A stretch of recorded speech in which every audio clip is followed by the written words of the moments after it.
Occupez-vous de la technologie, sinon c'est elle qui va s'occuper de vous. Bienvenue dans cette nouvelle vidéo. Alors on va attaquer directement avec un petit peu d'art, une œuvre d'art d'un artiste qui s'appelle Beeple. Et pourquoi je vous montre ça? Beeple, c'est un artiste qui a vraiment explosé, un artiste purement numérique qui a explosé avec les NFT en 2020-2021. D'ailleurs, à l'occasion, je vous parlerai des NFT parce qu'il y a beaucoup de choses à dire. Mais ce qui m'intéresse ici, c'est le NFT artistique, c'est l'œuvre digitale de Beeple qui montre un Zuckerberg avec des cerveaux, des bouts de cerveau qui lui sont greffés. Et je trouve que c'est une belle image de l'intelligence artificielle où on voit bien que c'est un cerveau, disons, c'est des cerveaux annexes qui sont greffés à nos propres cerveaux. Donc j'aime beaucoup cette œuvre. Et Beeple lui-même utilise l'humour et utilise la dystopie pour faire passer des messages, pour dire justement, occupez-vous de la technologie, elle est là, elle arrive, elle sera partout. Donc plus tôt on commencera à comprendre les concepts et ce sera plus facile ensuite pour nous d'appréhender ces technologies. En plus là, il y a un Zuckerberg qui est complètement déshumanisé, on voit bien avec des globes oculaires qui sont totalement absents et de façon un peu cyborg. Et ça rebondit avec cette actualité de Meta. On voit bien Zuckerberg ici qui d'abord confirme son rebond. Vous voyez ici la news, c'est Meta confirme son rebond en bourse en fait, parce que l'action Meta a littéralement bondi depuis le début de l'année, alors qu'elle s'était vraiment écroulée beaucoup plus que les autres technos, parce qu'il y avait eu le métaverse. Vous savez que Meta a changé son nom pour parler du métavers, pour dire que c'est l'avenir. Effectivement, je crois aussi que c'est l'avenir, mais c'est un avenir à 10 ans. C'est pas un avenir immédiat. Donc Meta a mis les bouchées doubles là-dessus, alors que je pense qu'ils ils s'y sont pris beaucoup trop tôt. Mais l'action a vraiment rebondi parce que les résultats en bourse, enfin les résultats de l'entreprise sont vraiment percutants. Ça reste quand même Facebook, le réseau social numéro 1 pour faire des pubs et pour vendre ses produits. Et puis Meta met les bouchées doubles dans l'intelligence artificielle. Pour l'instant, on n'y est pas encore, c'est-à-dire qu'il y a vraiment un monopole qui est fait par ChatGPT de OpenAI. Mais clairement, Meta et Microsoft aussi juste derrière sont en train de mettre les bouchées doubles pour faire la concurrence, pour proposer une concurrence à OpenAI. OpenAI, parlons-en. Voilà, OpenAI, c'est Sam Altman, vous savez, le fondateur de cette entreprise, qui est fondateur aussi de WorldCoin. Et tout le monde parle depuis une semaine de WorldCoin. Quelle est l'idée ici de WorldCoin? Ouais, WorldCoin Community, c'est de proposer un World ID. Donc une identité numérique sur les réseaux sociaux, sur les réseaux numériques, pardon, sur les réseaux numériques type blockchain. L'idée, c'est de capturer l'iris. Vous voyez, ça, c'est une espèce de sphère qui capture votre iris. Donc, c'est de la biométrie. L'idée très louable de Sam Altman, c'est de dire que dans 1 an, 2 ans, 3 ans, on ne pourra plus distinguer sur les réseaux, sur Internet, à qui on parle. Est-ce qu'on parle à un humain? Est-ce qu'on parle à une IA, une intelligence artificielle? Et effectivement, aujourd'hui, les vidéos faites sur YouTube, faites que par de l'IA, donc du texte fait par GPT, après de la mise en vidéo fait par une IA, etc., une voix synthétique, tout ça est en train d'exploser.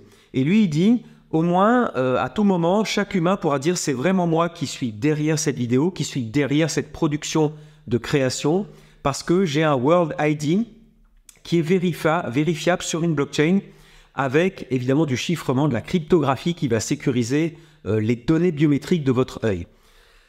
Alors, il y a eu beaucoup de débats sur ce token WorldCoin. Personnellement, vous voyez ici, d'abord, je vous invite à lire sur le site WorldCoin. Il y a aussi un white paper sur WorldCoin. Et puis, il y a surtout un token qui s'appelle WorldCoin, qui est ici sur CoinGecko. Et quand on voit la circulating supply, on voit que pour l'instant, il n'y en a pas beaucoup. Il y en a 115 millions en circulation, mais il y en a vraiment 10 milliards qui vont être émis par l'entreprise WorldCoin. Et c'est ce qu'on appelle les tokenomics, les economics, donc l'économie du token, les tokenomics. On voit que c'est vraiment bancal, on n'a pas de vision claire sur à quel moment tous ces milliards de tokens vont être libérés. On sait que ces tokens vont être attribués à des gens qui auront accepté de se faire scanner l'iris, mais on ne sait pas avec quelle vélocité, je dirais, la distribution de tokens va se faire, ce qui est très problématique quand on est investisseur, parce que, évidemment, plus il y aura de tokens en circulation, plus le prix aura tendance à diminuer, puisque il y aura une dilution des possesseurs de tokens, et plus il y a de tokens émis, et je dirais plus le prix a tendance à baisser. Hein. C'est toujours une question de l'offre et la demande. Plus il y a d'offres, si WorldCoin libère de l'offre, alors la demande ne sera pas assez forte pour maintenir le prix. Et vous voyez qu'ici, le prix est de toute façon déjà plutôt stabilisé depuis le début. Parce que tout le monde attend de voir ce qui va se passer avec ce token WorldCoin, avec le projet surtout WorldCoin. On ne sait pas du tout vers où ça va. Et je dirais que Sam Altman entretient le doute, ce qui est quand même pas très bon. Il y a aussi des éléments assez dystopiques qui ne me plaisent pas par rapport à l'iris, par rapport à la biométrie. Oui, c'est vrai que des éléments de biométrie, quand on ouvre son iPhone avec un Face ID, on donne des éléments de biométrie à Apple, clairement. Mais là, c'est vraiment un système mondial qui est soi-disant open source, mais on attend quand même toujours de voir, avec une technologie qui n'est encore, qui est très propriétaire. Donc pour l'instant, moi je me retiens très en arrière, en retrait de ce projet WorldCoin. Pour autant, je le regarde de près parce que c'est Sam Altman qui est derrière, et Sam Altman, c'est ChatGPT. Ici, je vous ai trouvé une big news quand même sur ChatGPT, où j'avais parlé du Japon lors de ma dernière vidéo pour vous dire que dans les écoles au Japon, ils vont proposer aux étudiants, aux élèves, d'appréhender ChatGPT et de le maîtriser. Et ici, vous avez, en anglais, c'est ChatGPT to be adopted by Japan government pour les tâches administratives. Alors ça, c'est une news vraiment importante, vraiment intéressante. Pourquoi? Parce que les États, le Japon en tête, mais vous allez voir que tous les États vont s'y mettre, vont utiliser l'IA pour pouvoir, je dirais, calculer les impôts, trouver les failles, trouver les fraudes, récupérer de l'argent par tous les moyens, parce que vous savez que les États sont tellement endettés qu'ils cherchent à récupérer de l'argent par tous les moyens. Et donc, c'est à nous, citoyens, de nous emparer, à nous aussi, de l'IA, pour pouvoir rivaliser avec des États qui deviennent tentaculaires, qui deviennent surpuissants et qui vont utiliser l'intelligence artificielle pour pouvoir mieux contrôler les citoyens et mieux recouvrer l'impôt. Alors, je ne me lance pas dans un débat sur l'impôt. Oui, évidemment, la fraude doit être traquée, mais vous savez qu'il y a toujours une limite entre la façon dont l'État va traquer les fraudeurs et va traquer aussi tous les gens ordinaires qui, eux, ne demandent rien que juste payer tranquillement leurs impôts ou je dirais suivre les lois des États. Mais on se méfie toujours d'un État qui pourrait avoir tendance, une incitation à prendre trop de pouvoir, trop de contrôle sur les événements. Donc n'oubliez pas aussi que si les tâches administratives sont faites par l'IA, ça va licencier énormément de personnes. Et de toute façon, c'est un mouvement général. Il va falloir que les gens réinventent leur métier, réinventent le travail. Donc c'est à suivre de près, je vous en reparlerai parce que c'est un concept, c'est une perturbation de l'économie qui m'intéresse vraiment beaucoup.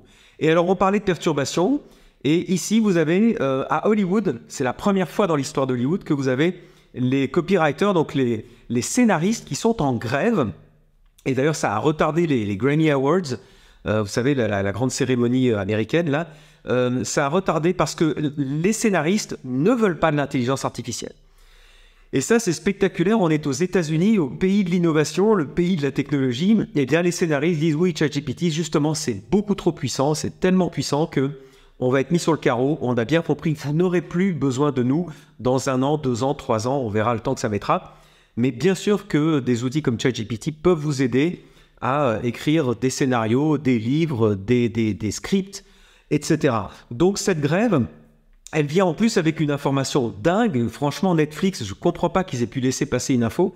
C'est que Netflix a ouvert un job qui s'appelle Machine Learning Product Manager. Un job qui est payé jusqu'à 900 000 $ par an.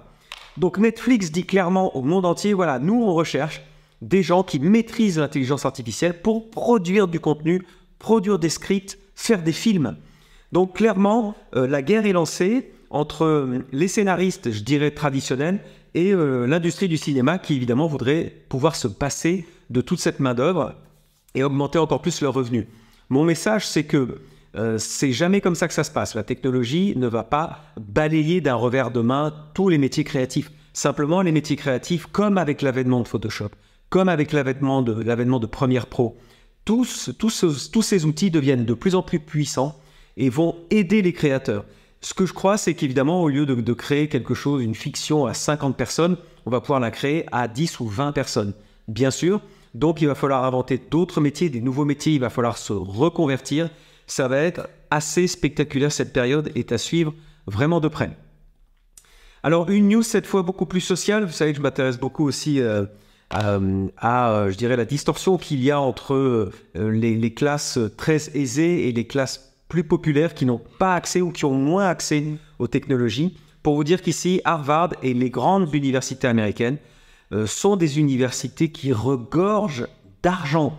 Sont des universités, regardez, Harvard atteint 53 milliards de dollars de fonds de réserve.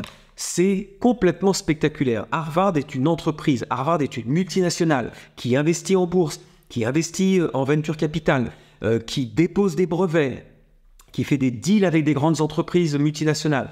Harvard est une entreprise. Harvard pourrait très largement et très facilement proposer la gratuité de tout son cursus universitaire à des milliers, des dizaines de milliers de candidats chaque année. Mais Harvard ne le fait pas, pour plein de raisons. Je vous laisse méditer là-dessus, mais je pense qu'on peut s'avancer à dire qu'il y a une espèce d'élitisme qui est entretenu par ces grandes universités, par les grands groupes, par les politiques, par le pouvoir en place, qui veut que les élites restent en place.